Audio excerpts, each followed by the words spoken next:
300 corporations. One man controlled them all, while running the United States Treasury.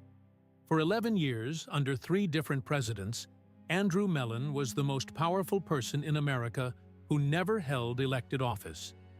He slashed taxes for the rich, monopolized an entire element of the periodic table, and built a fortune worth $6 billion in today's dollars.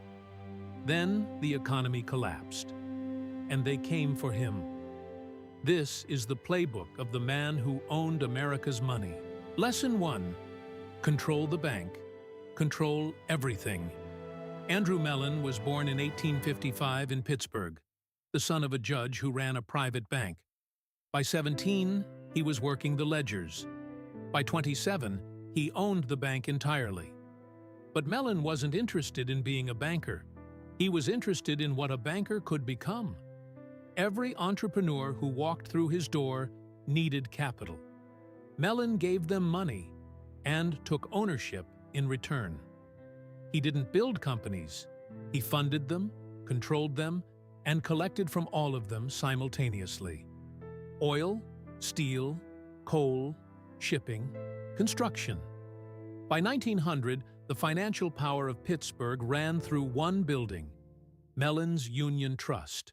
He wasn't the richest man in America. Rockefeller and Carnegie held those titles. But Mellon had something they didn't. He was invested in everything, dependent on nothing. When one industry stumbled, the others carried him. The lesson was simple. Don't build the business. Build the bank that funds every business. Lesson 2. Own the element itself. In 1889, a young inventor walked into Mellon's bank with a process that could extract aluminum cheaply for the first time. Aluminum was rarer than gold at the time. Napoleon himself had served it on his finest dinnerware. Mellon saw the future immediately. He gave the loan. He took a controlling stake. That company became the Aluminum Company of America, Alcoa. And under Mellon's control, Alcoa didn't just dominate the market. It became the market. Every airplane, every power line, every piece of modern infrastructure that required aluminum flowed through one company, controlled by one man. For over 50 years, no competitor could touch them. Mellon hadn't just invested in a business. He had commandeered an element of the earth. Lesson 3. When you write the rules, you always win. In 1921, President Warren Harding needed a Treasury Secretary. He chose Andrew Mellon, a man who personally controlled over 300 corporations involved in global commerce. The fox was now guarding the henhouse. Mellon's first move was the tax code. During World War I, the top tax rate had soared to 77%. Mellon argued this was strangling investment. Over the next decade, he slashed it. First to 46%, then to 25%. Government revenue paradoxically increased.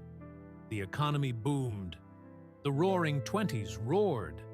And the man who benefited most from these tax cuts was the man who wrote them. Senator George Norris joked that 3 presidents served under Mellon, not the other way around. It wasn't entirely a joke. Mellon ran the Treasury like his private bank, cutting spending, paying down debt, and quietly ensuring that every policy decision aligned with the interests of men exactly like himself. He called it scientific taxation. His critics called it something else entirely. Lesson 4. The crash always comes. October 1929. The stock market collapsed. Banks failed by the thousands. Unemployment hit 25%. And the man who had engineered a decade of deregulation and tax cuts for the wealthy now stood at the center of the wreckage. Mellon's advice to President Hoover became infamous. Liquidate labor. Liquidate stocks. Liquidate the farmers. Liquidate real estate. Purge the rottenness out of the system. He believed pain was purification. America disagreed. Congress moved to impeach him. Rather than face the trial, Mellon accepted an ambassadorship to Britain, a quiet exile disguised as a promotion. But Roosevelt wasn't done. The new administration launched a criminal investigation accusing Mellon of evading $6 million in taxes. The trial dragged on for years. The same tax code Mellon had written was now being used to destroy him. He fought every charge. He was never convicted. But the damage was total. The architect of the boom had become the face of the bust. Lesson 5. When everything else fails. Buy immortality.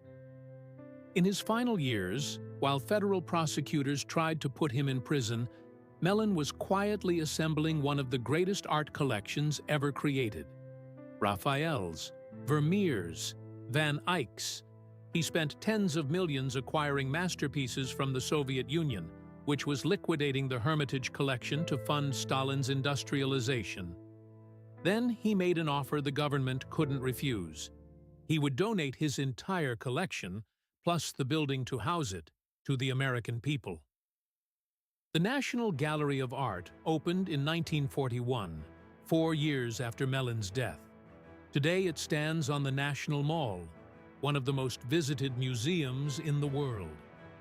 The man they tried to erase had built his own monument, in stone, on the most important street in America. Andrew Mellon understood something most people never learn. Don't build the product, fund the people who do, and take a piece of everything. Don't just dominate a market. Own the raw material it can't exist without.